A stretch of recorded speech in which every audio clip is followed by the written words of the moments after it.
Muito bem, meus caros. Muito bom dia. Bom, hoje eu quero falar com vocês sobre um tema que eu sempre achei esse tema muito interessante, né? Assim, as pessoas que frequentam aí as rodinhas literárias, né? Ou que fazem letras, bom, elas sabem que tem uma frase assim, tem alguns chavões que a gente escuta frequentemente, né? Coisas do tipo assim, ah, você já leu fulano? Né? E aí você vira e diz assim, não li. Mas como? Como você não leu fulano? Né? Você precisa ler, esse autor é um autor fundamental e não há nada melhor escrito depois do que ele produziu e não sei o que, não sei o que lá. Né? Ou então você está numa roda conversando e as pessoas estão, cada uma está dizendo o que está lendo naquele momento e você cita a sua leitura e, sei lá, é um autor aí antigo, um autor antigo que ninguém mais lê hoje em dia, que não está na moda hoje em dia, né? E aí então vem a inevitável reação das pessoas. O quê? Mas você está perdendo tempo com isso? Quem é esse cara? Como é que você fica lendo essas coisas de segunda linha? Isso tudo está ultrapassado. Não há o menor sentido em ler esse tipo de coisa. Você tinha que ler fulano e cicrano e não sei o quê, né? Uma outra reação muito comum. Né? Você está numa roda e as pessoas começam a elogiar autores contemporâneos. Né? Pessoal aí que tem um livro publicado, 2 livros publicados, quer dizer, o que não representa absolutamente nada, né? E já é incensado aí por parte da crítica literária, né? Nos cadernos aí culturais, por alguns acadêmicos, né? E muitas vezes está sendo incensado só por um motivo, né? Está sendo elogiado porque tem os amigos certos nos lugares certos. Né? Bom, mas enfim, esse é um outro problema. Aí você vira e diz assim, não, mas eu não gosto de ler literatura contemporânea. Né? Eu prefiro ler os clássicos. Eu ainda nem consegui ler, sei lá, né? Virgílio inteiro. Por que eu vou perder tempo lendo os contemporâneos? Né? Aí as pessoas ficam indignadíssimas também. Né? Como?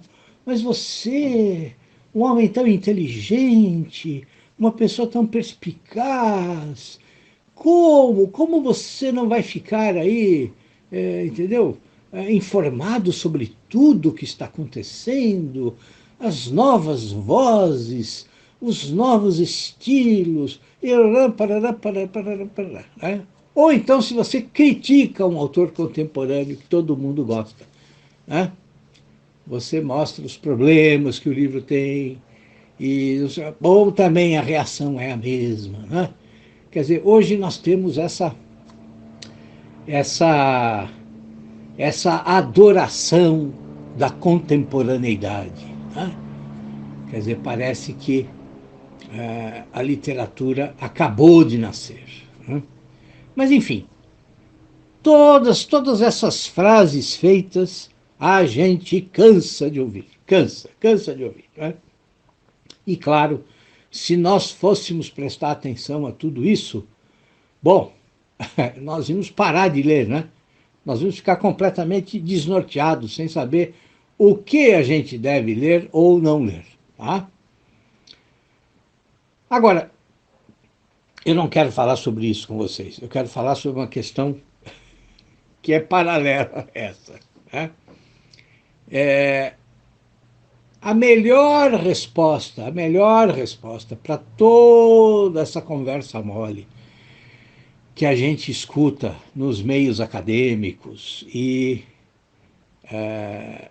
nos meios literários, né, nas panelinhas e tudo mais, a melhor resposta está nos próprios autores. Nos próprios autores.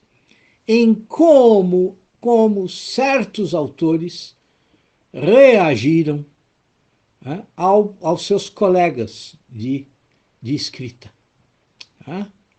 Por quê? Porque se você vai estudar essa questão, você descobre o quê? Você descobre que os bons leitores, e os grandes autores costumam ser ótimos leitores, os bons leitores, assim, eles não têm preconceito com nenhum tipo de literatura. Mas eles também não se sentem obrigados a gostar de tudo. Principalmente do que está na moda.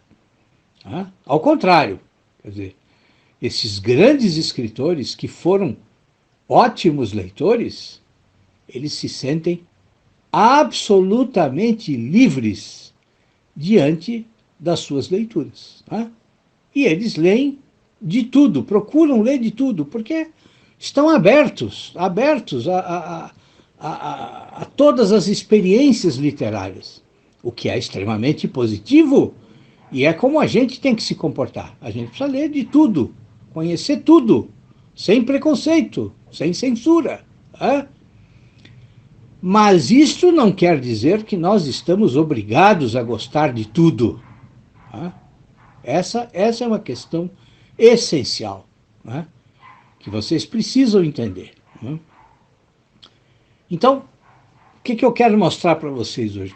Quero mostrar um exemplo para vocês, um exemplo muito interessante.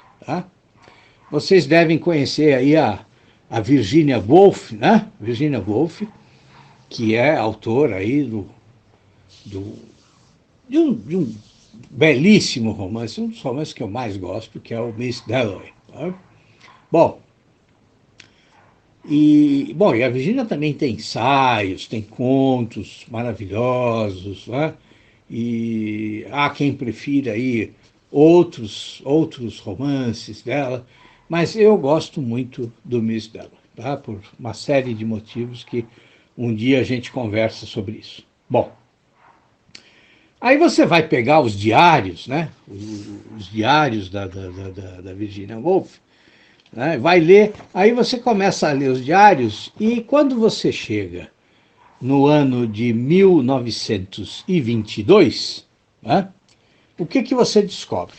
Bom, você descobre que ela ganhou um exemplar do Ulisses, do James Joyce, ganhou um exemplar do T.S. Eliot, que os dois eram muito amigos, conversavam muito, o Eliot e a Virginia. E ela respeitava muito a opinião do Eliot, em termos de literatura em geral, os dois estavam sempre conversando e ela tinha grande consideração pelo Eliot. Bom, aí ela começa a ler Ulisses, começa a ler Ulisses, e assim, e o Eliot tinha recomendado o romance para ela com todos os elogios possíveis. Tinha, inclusive, comparado Ulisses do James Joyce a Guerra e Paz, do Tolstói. E dizendo que o James Joyce era um novo Tolstói. Bom, então ela começa a ler o livro, Aí chega um momento no diário dela que ela diz assim: devia estar lendo Ulisses e engendrando meus argumentos a favor e contra. Li 200 páginas até agora, nem um terço. E os primeiros 2 ou 3 capítulos me divertiram, me estimularam, me encantaram, me interessaram, até o final da cena do cemitério. E depois fiquei confusa, enfastiada, irritada e desiludida, como se ele fosse um universitário nauseabundo remexendo nas espinhas do rosto. Não é ótimo? É ótimo, né? E Tom, o grande Tom, Tom é o T.S. Eliot, tá? Eu chamava de Tom. E o Tom, o grande Tom, diz que isso está no mesmo nível de Guerra e Paz. Iletrado e vulgar é o que este livro me parece. O livro de um operário autodidata.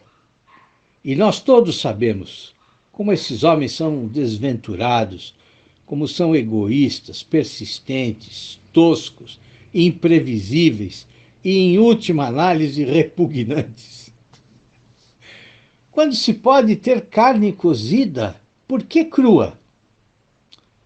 Mas acho que, quando se é anêmico, como Tom é, há beleza no sangue. Sendo eu razoavelmente normal, estou logo disposto a voltar aos clássicos. Talvez mais tarde os reconsidere. Não comprometo minha sagacidade crítica. Finco uma estaca no chão para marcar a página 200. Ou seja, bom, ela detestou o livro, detestou. Hein? Detestou o livro e ainda sobrou aqui no diário para o próprio Eliot, né? Dizendo que, bom, ele tinha gostado porque ele era anêmico. E que, assim, o romance é uma coisa feita por um operário, quer dizer, um negócio completamente, né, sem, sem nenhuma, sem nenhuma grande, sem nenhuma grande, sem nenhum grande investimento realmente estético, né? Quer dizer, exatamente o que dizem, o oposto do que dizem os que elogiam, né, o James Joyce, tá? O Ulisses do James Joyce. Bom, muito bem, mas aí você continua lendo, né? Você fala assim, bom, de repente, né? Ela mudou de opinião. Por quê? Porque a gente sabe que nos textos públicos, né, e alguns ensaios que se tornaram públicos, a Virginia, não que ela tenha feito elogios rasgados ao James Joyce, mas ela colocava o Joyce entre grandes autores, tá? Agora, ela nunca foi publicamente tão sincera quanto nos diários. Né? E é compreensível, porque, afinal de contas, o sujeito era um contemporâneo dela, né?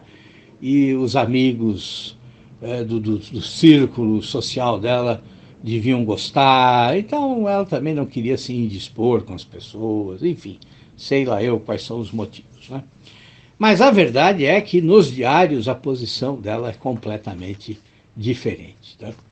E aí você continua lendo, né? Ainda no mesmo ano de 1922, e ela que tinha dito que tinha parado na página 200, né? Alguns meses depois, alguns dias depois, ela, no mês seguinte, para ser mais preciso, né? Em setembro, ela vira e escreve assim: acabei Ulisses, né? E acho que é um chabu. Genialidade tem, acho eu, mas não de primeira água. O livro é prolixo, é insuportável, é pretensioso, é vulgar, não só no sentido óbvio, mas também no sentido literário. Um escritor de primeira água, quero dizer, tem muito respeito pela escrita para ser manhoso, sensacional, fazendo acrobacias. O tempo todo lembra-me um aluno inexperiente de internato, dotado de perspicácia e potencial, mas tão afetado e tão egoísta que perde a cabeça. Torna-se extravagante, amaneirado, tumultuoso, constrangido, faz as pessoas bondosas sentir pena dele e as austeras simplesmente se irritar. E a gente espera que ele supere isso. Mas como Joyce tem 40 anos, Isso parece pouco provável. Não o li com atenção, e só uma vez, e é muito obscuro. Assim, sem dúvida, atamanquei suas virtudes bem mais do que seria justo. Sinto que uma miríade de balas minúsculas me alvejam e me salpicam, mas não se ganha um ferimento mortal no rosto, como um Tolstói, por exemplo, mas é totalmente absurdo compará-lo com Tolstói. Bom, então a gente tem aqui, né, como que a visão definitiva dela, né, a respeito do livro. Né? Vocês percebem que ela não mede palavras. Né? Mas vejam, quer dizer, ela fez um esforço de leitura. Né? Ela poderia ter se colocado diante de um autor seu contemporâneo, né? Assim, com preconceito, né? Fazendo um pré-julgamento, mas não, ela teve a grandiosidade de ler, né? Mas não se sentiu obrigada a gostar. Né? E é essa liberdade que os leitores precisam ter. Tá? É essa liberdade que vocês precisam ter diante de todas as suas leituras. Tá? Leiam tudo, conheçam tudo, mas não se deixem aí intimidar apenas porque este ou aquele autor é tratado como um gênio. Tá? Isso não quer dizer absolutamente nada. Tá bom? Bom, e depois ela fala outras vezes do James Joyce, assim, en passant, em outras anotações que ela faz. Né? Mas há uma anotação muito interessante do mês seguinte, mês de outubro, se não me engano, né? Em que ela faz um elogio assim rasgado ao Marcel Proust. Né? Vejam só o tom diferente, né? O tom diferente. Ela diz assim: minha grande aventura é realmente Proust. Bem, o que resta a ser escrito depois disso? Estou apenas no primeiro volume. Né? Ela se refere ao primeiro volume do Em Busca do Tempo Perdido. Né? Estou apenas no primeiro volume e suponho há falhas a serem encontradas. Né? Mas eu estou em estado de espanto, como se um milagre estivesse sendo feito diante dos meus olhos. Olha só, vejam só o equilíbrio né? Da leitora Virginia Woolf. Né? Diz assim, suponho, né, que há falhas a serem encontradas. Quer dizer, ela está aberta, ela está impressionada com o livro seduziu, né, ela, mas ela sabe que pode encontrar falhas. Né?